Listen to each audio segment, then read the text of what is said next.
Welcome to all. Today I am going to teach you 10th chapter of your SST, Development of Civilization.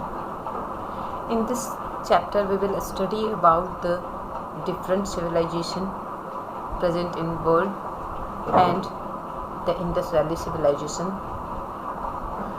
So what is the meaning of civilization? Civilization का meaning क्या है? Actually it is a stage of human development. ये human development का एक stage है in which lots of development seen in the field of science and technology, art and craft, trade, language and literature, etc. तो जैसा कि हम जानते हैं कि हमारा जो नियोलिथिक एज था उसके बाद कॉपर एज की शुरुआत होती है एंड कॉपर के बाद जो है लोगों ने एलॉय बनाना शुरू किया. ये alloy is a mixture of two or more than two metal, जिसको स्मेल्टिंग के बाद एलॉय बनाया जाता है. The first alloy that is made by the human being is bronze. इसने ह्यूमन डेवलपमेंट में काफ़ी ज़्यादा योगदान किया था. कैसे? तो ये जो था वो कॉपर से काफ़ी स्ट्रॉन्ग था. Bronze is a mixture of tin and copper. ये मिक्सचर है. तो इसने क्या किया, तो डेवलपमेंट के क्षेत्र में इतना ज़्यादा योगदान दिया कि इससे जो बने हुए टूल्स थे, वेपन्स थे, उसने ह्यूमन डेवलपमेंट में काफ़ी योगदान दिया. इवन कि क्राफ्ट में भी योगदान था इसका. डिफरेंट स्किल्स में भी इसने काफ़ी योगदान किया और इसकी वजह से विश्व में बहुत सारी सभ्यताएँ विकसित हुई, बहुत सारे सिविलाइजेशन डेवलप हुए. Like Mesopotamia civilization, Egypt civilization and Chinese civilization. हम इसके बारे में थोड़ा थोड़ा पढ़ेंगे. लाइक इसके रिलीजियस बिलीफ जो थे वो, या ऑक्यूपेशन था या इन्वेंशन था, इसके बारे में थोड़ी थोड़ी बातें हम पढ़ेंगे इसमें. ठीक है. सो मेसोपोटामिया जो था वो एक्चुअली इराक का था और रिलीजियस बिलीफ वहाँ का, they just worship the nature God. वो नेचर गॉड को वर्शिप करते थे, जिनमें सन होता था, मून है, फ्लड है, एक्सेट्रा. एंड ऑक्यूपेशन जो था वो एग्रीकल्चर था. जो इम्पोर्टेंट ऑक्यूपेशन था वो एग्रीकल्चर था. And then after they also make pottery, glass work and metal work. Mesopotamia में जो इन्वेंशन हुए थे, लाइक वाटर जो है क्लॉक, उसका यूज हुआ था. लूनर कैलेंडर का यूज करना शुरू किया था उन्होंने उस समय. और हम्मुराबी एक नीति संहिता है जिसने हम्मुराबी कोड कहते हैं हम, वो भी इसी समय में शुरुआत की गई थी. इसके अलावा जो हमारा सेकंड है वो इजिप्टियन सिविलाइजेशन है. इजिप्टियन सिविलाइजेशन, तो इजिप्टियन सिविलाइजेशन में हम देखते हैं कि वो भी नेचर गॉड की पूजा करते थे. वो भी नेचर गॉड की पूजा करते थे. सन, जिसको वो लोग रा कहा करते थे. इसके अलावा जो है मून एंड फ्लड है. इसके अलावा मून और फ्लड है. और चाइनीज़ सिविलाइजेशन जो है वो वर्शिप करता था वहाँ पे जनरली अर्थ को एंड ऑरेकल्स को. एग्रीकल्चर जो था आपका, वो एग्रीकल्चर जो था वो मेन ऑक्यूपेशन था. इसके अलावा domestication of animals and painting and sculpture, ये उनके इम्पोर्टेंट अदर ऑक्यूपेशन थे. इसके अलावा उन्होंने पिक्टोग्राफी जो है वो स्क्रिप्ट की शुरुआत की थी. पेपर, कैलेंडर, इसमें लूनर एंड सोलर दोनों थे. And use of herbal medicine, ये यहाँ पे डेवलप किया था उन्होंने. तो ये 3 सिविलाइजेशन है जो वर्ल्ड के सिविलाइजेशन है, लेकिन इन तीनों में एक चीज़ कॉमन है, these all are village civilization. And now we will study about the Indus valley civilization and this is the contemporary civilization of Mesopotamian civilization. But the difference between these two are the Mesopotamian civilization is a village civilization, you can say that the rural civilization, but Indus Valley civilization is a urban civilization. Indus Valley civilization जो है वो urban civilization है.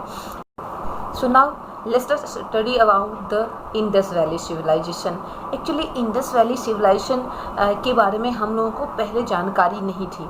लोग यही समझते थे कि Mesopotamian civilization जो था वो एक्चुअली में सबसे पुराना सिविलाइजेशन था.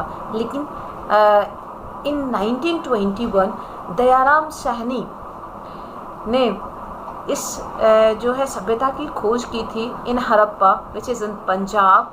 Now it is in Pakistan. अभी वो पाकिस्तान में है, जहाँ unfortunately during the construction of railway line shortage of bricks help the discovery of this civilisation, इस सिविलाइजेशन के डिस्कवरी में उसने मदद किया था। सो ये सिविलाइजेशन जो है इंडस वैली रिवर के आसपास के इलाकों में है, that's why it is also known as Indus valley civilization, and as it is discovered first time in Harappa, so that it is also known as Harappan civilization.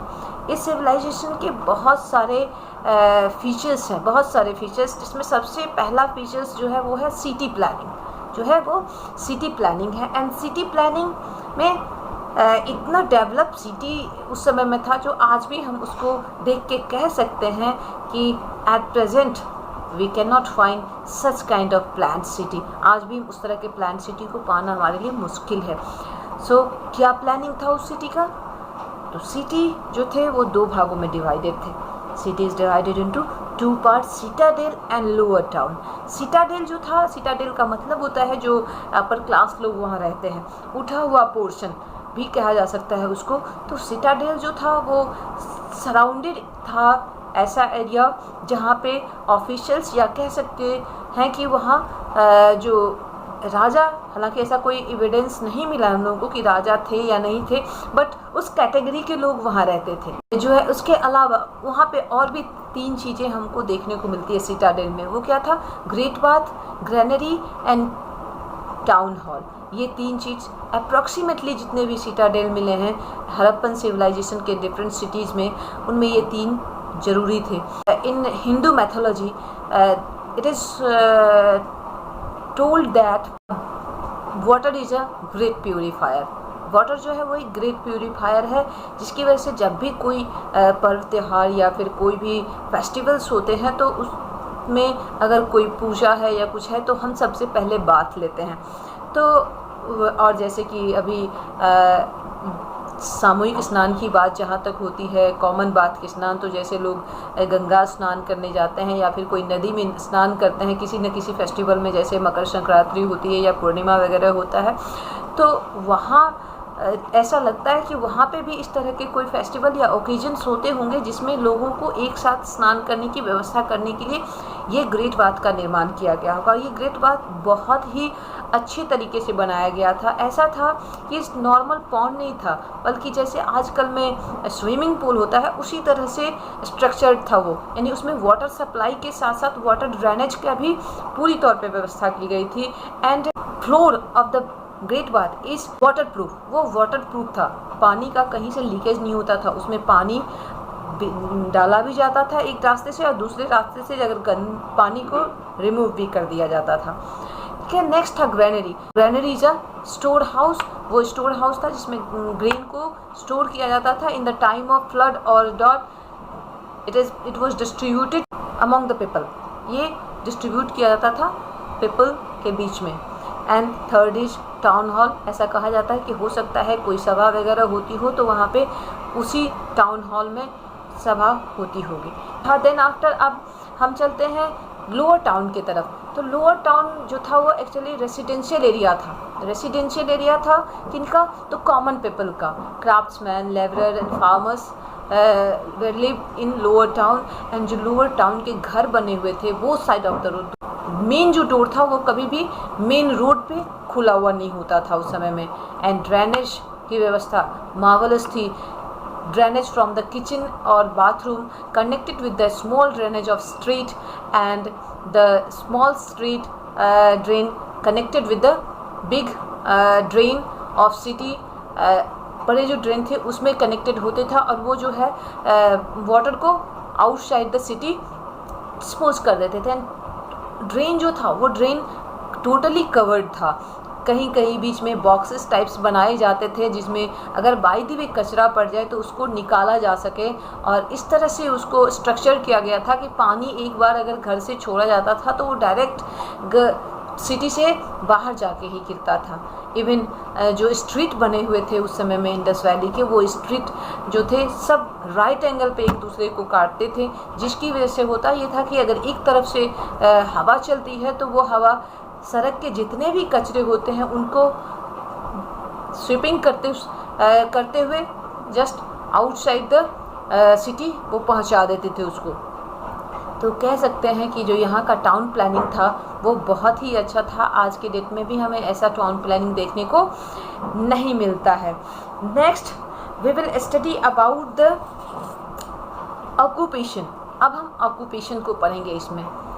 तो occupation जो था वो सबसे इम्पोर्टेंट ऑक्यूपेशन इस समय का agriculture था। हर साल इंडस वैली में जो है फ्लड आता था, जो कि वहाँ के सॉइल को इनरीच करता था, यानी उपजाऊ बनाता था। इसलिए और इसके अलावा वहाँ के जो लोग थे वो काफ़ी ज़्यादा जो है वेल अवेयर थे about the agriculture. They know how to grow crops and when to grow crops.